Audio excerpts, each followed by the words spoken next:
This is probably the second most asked question that I get asked. So I figured I would talk about it. And if you have no interest in this subject, or if you have nothing nice to say, or if you're just going to be a hater and you're just going to project your insecurities and negativities onto me, stay. Because I like you and you motivate me.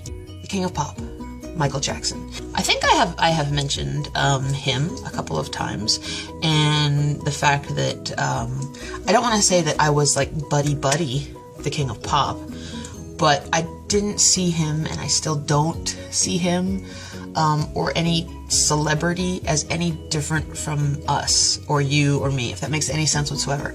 I don't even know what the words are these days. I'm not into thinking certain people's shit doesn't stink. Can be massively talented, but at the end of the day, if you have a skeleton that looks just like mine, you know, we're even. First memory of Michael was when I was probably 5 or 6. Me and my sister had the Thriller album, and we had like a sunken family room in our house in New Jersey, and we would put it on the record player, and we would start dancing around to it and grabbing our crotches and everything, and it would skip, because we would be like jumping on the ground so hard and everything. So that was that. And I also remember that the first time I heard the Thriller album, I thought it was a woman, because I just thought, you know, I was young and stupid and naive, and, you know, I had absolutely no idea of anything. And then I remember we made a fort in our basement at some point. I don't know why or for whatever reason. And that fort just kind of, I took the Thriller album with me into the fort, and I remember I would like sleep with the album in the fort. I don't know, it was really strange. But it was that album cover, you know, where he's like in white and he's lying there with like a tiger and he's like, Thriller. So anyway, yeah, fast forward to when I was probably, I don't know, 8 or 9, and I got chickenpox finally. The way that I ended up getting chickenpox was disgusting. I'm never going to tell that story. Okay, if you wanted to know. No, I'm not going to tell the story. That's for a future video, and you'll have to pay. So I remember it was Halloween, which is my favorite holiday. Out of any of the holidays, if you may or may not know, because I like dressing up and wearing costumes and disguises year-round. Anyway, so Halloween is really just like, you know, my day anyway, but it's my favorite holiday and will always be my favorite holiday. And I remember that Halloween, I couldn't go out trick-or-treating because I had finally gotten chickenpox, which sucked because I was itching all over the place, my back, and then wherever I would touch to itch, I would, like, another one would grow. So, like, if I was itching my arm like this, then another chickenpox would, like, be on my finger, and then I'd touch my eyeball, and then I'd get, like, a chickenpox on my eyeball. It just all spread. It's like I couldn't win. So I was feeling really sad and depressed, and we had like this little tiny playroom upstairs with a TV, and I remember we did get, I think, VH1. This was back when music channels actually still played music, and I remember all of a sudden this movie came on, and I remember seeing the California Raisins, and I remember hearing somebody that sounded like who I thought Michael Jackson would sound like now, because I hadn't heard him for a couple years, but I didn't see him. So what I found it out to be was they were showing Moonwalker on VH1, and it was a scene where Michael was running around the back lots of, I think, Universal City or Universal Studios Hollywood, and he goes into like the costume shop where he sees all the different costumes and all the masks, and I mean, no, that would give me a, you know what I'm saying? I'm not even gonna lie, going to like a magic shop where there's like tons of wigs and costumes and disguises, that turns me on. It gets me off a little bit too, but don't tell anybody. So I remember tuning in on that scene, and then I remember the scene where like they introduced claymation, and that was a really big deal because this was the 80s. So everything was claymation. They had like the claymation paparazzis that were following him in like these golf carts, and I remember the minute that I watched the film, I just kind of got like sucked in, and whatever I was feeling at that moment, depressed, sad, lonely, itchy, like a loser, ugly, I don't know, what else? Big teeth, big zits, Did I have braces then? No. Definitely had frizzy hair, bangs, just, you know, all these insecurities. What boy thought I was ugly, or what boy thinks that person's pretty. And I watched Moonwalker for the entire film. It's about like a 2-hour film, and I remember Joe Pesci made a cameo, and I just remember being like sucked in, and for those 2 hours, everything disappeared. I didn't think of anything except the music and the visuals, and it just felt like magic. I just felt like inspired, and I was completely in another world, and I had escaped. And I thought, oh my God, is this like something that entertainers can actually achieve through video and through short film? I mean, this is amazing. And I think that got me kind of inspired by him. It had nothing to do with him as a person, purely about the art, and just feeling like I was. It's the same reason that people play video games today. It's the same reason that people go to movies or like certain kinds of music. It helps you escape into another world or another reality, which just all of your problems go away. And I just felt like I was a kid again, and everything was just innocent and magical and inspired, and I felt creative. I went and picked up the Bad album at Sam Goody cassette tape and played it until it was blank. And over the years, just, again, I don't know why or how this happened. It wasn't out of my own doing. But, you know, I truly believe when you stop looking for things and stop trying to make things happen, they will find you and they will come to you. And I just started meeting a lot of people that loved his music too and were inspired, and I started taking dance, and I took a lot of dance classes, and I met a lot of my good friends, and some of them danced for Michael at the time. So I started to go to all these places that I never thought, you know, a person like me would even be allowed to go.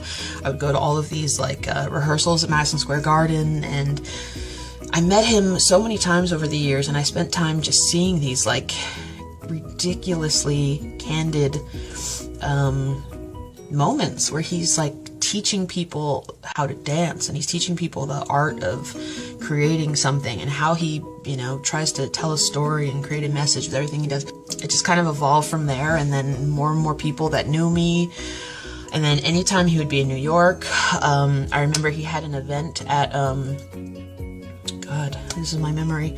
He had an event at Carnegie Hall with Rabbi Shmuley Boteach, who was a rabbi that I had known when I was a kid.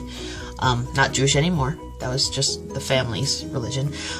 So we were mutual friends that way. So we would go over to his house and have dinners, and then Michael would be there because he was working on a book with Shmuley, or he was working on some sort of like a, you know, kids initiative or something. All of these people were leeches, by the way. And it's harder to actually take the time to get to know who a person really is.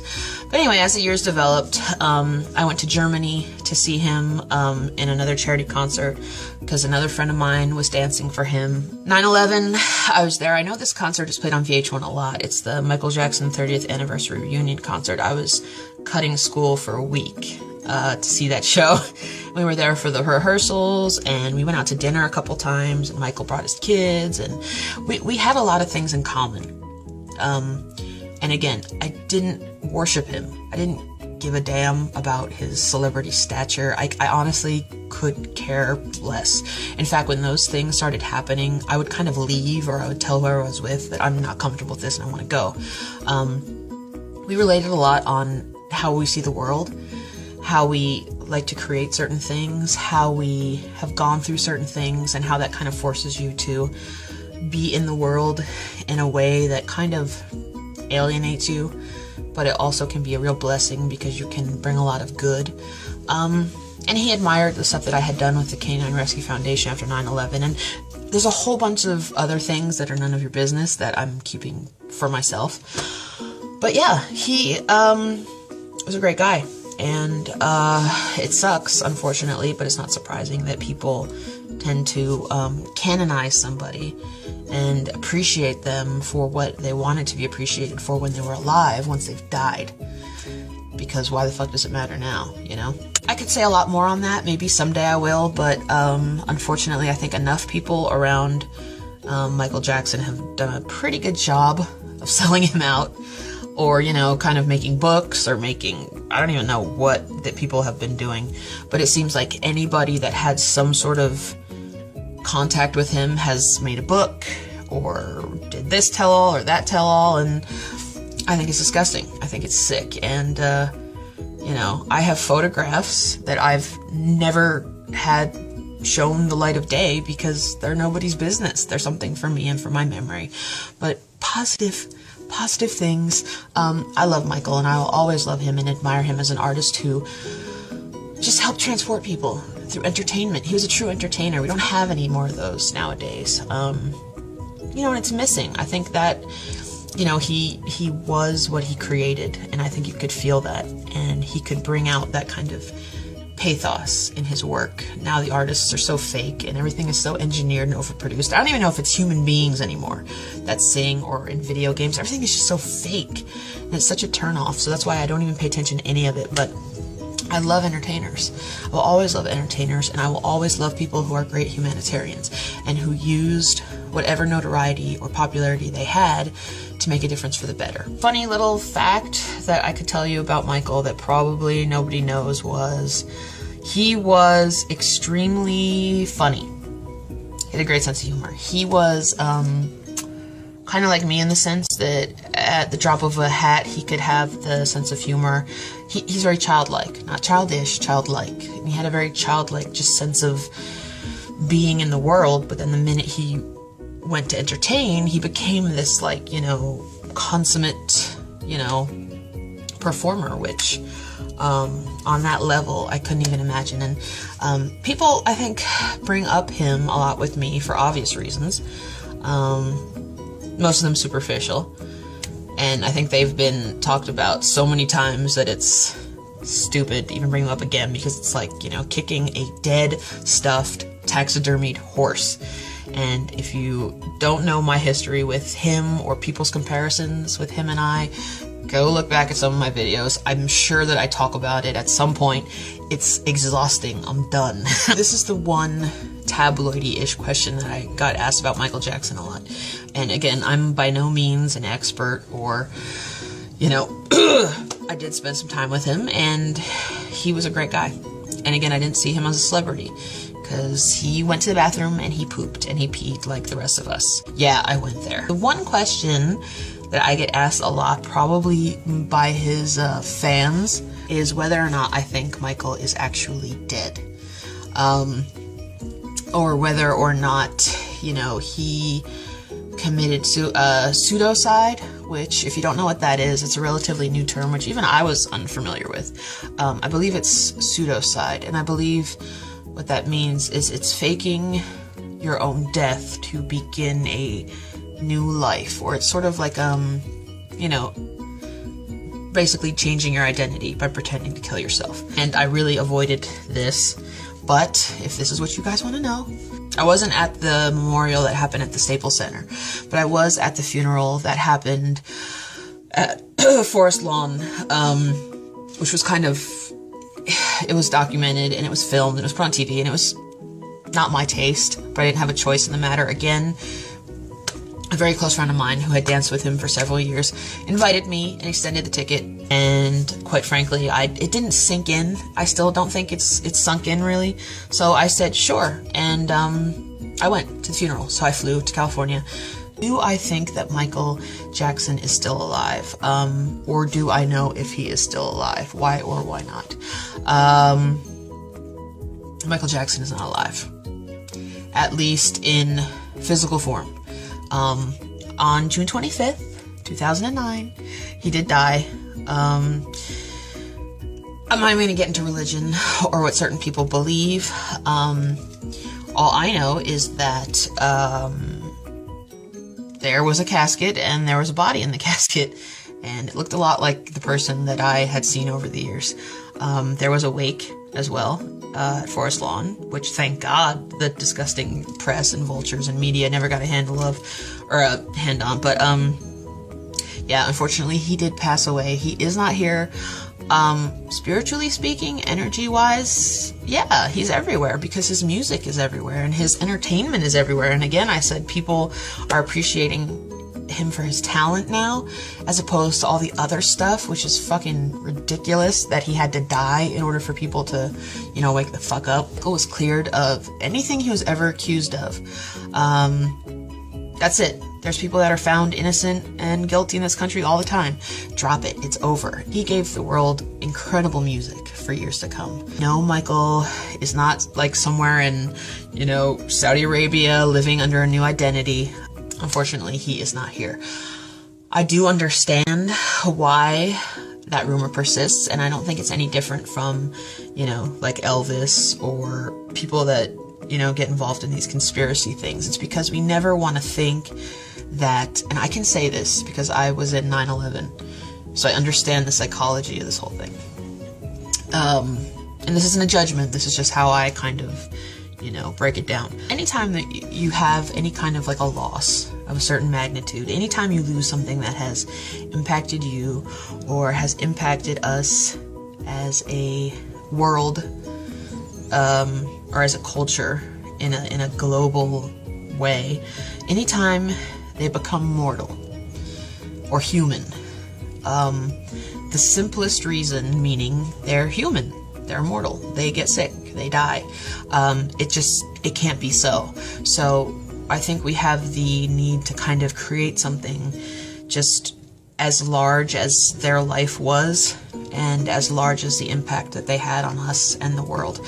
I know after 9/11, you know, and I don't really even talk about it or like to talk about it, or when I do, people say, why do you talk about it like, you know, with no emotion? You talk about it like it's just so matter of fact. Because it is to me. And it is to me because I'm alive and a lot of people aren't. So what am I going to do? You know, am I going to break down? Am I going to be a victim my whole life? Am I going to blame everything on, you know? No. And I understand why you want him to be alive. I understand why you need him to be alive. I understand why anybody would want to prolong the idea of someone or something that was taken from us that we feel was too soon or unfair, to kind of keep at it and keep at it and keep at it and keep at it, because just to accept the simple fact that he was a human and he took some bad medicine and whatever happened, whose fault, I don't even really care at this point. He didn't make it, you know? It's a tough thing, I understand, to grapple with, because we think that these people are, you know, superheroes. I mean, I thought Michael Jackson was a superhero when I was little, and I saw him in Moonwalker, and I saw him, like, moonwalking. I was like, that guy is magical. There is no way he's gonna die. He'll, you know, he's human. Like, everybody's human. Like, you're human, like, I'm human. So, like I said, I understand it. If it's something that keeps you going by kind of persisting rumors or, I don't know, you know, these crazy ideas or conspiracies that he's still alive or hiding out, if that brings you peace and that keeps you going with anything, then I mean, go for it. Rock on. You know, I'm not here to judge you. As long as you don't influence anybody or with violence or anything like that, or his children or his family, I don't think there's anything wrong with it. If it starts becoming unhealthy, you know, but I think I can safely say from what I saw, which I will not go into any more detail than that ever again, probably, so this is a rare thing, he is no longer with us. Whatever I was feeling at that moment, depressed, sad, lonely, itchy, like a loser, big zits. Did I have braces then? No. Just, you know, all these insecurities. What boy thought I was ugly, or what boy thinks that person's pretty, and stay. Because I like you, and you motivate me.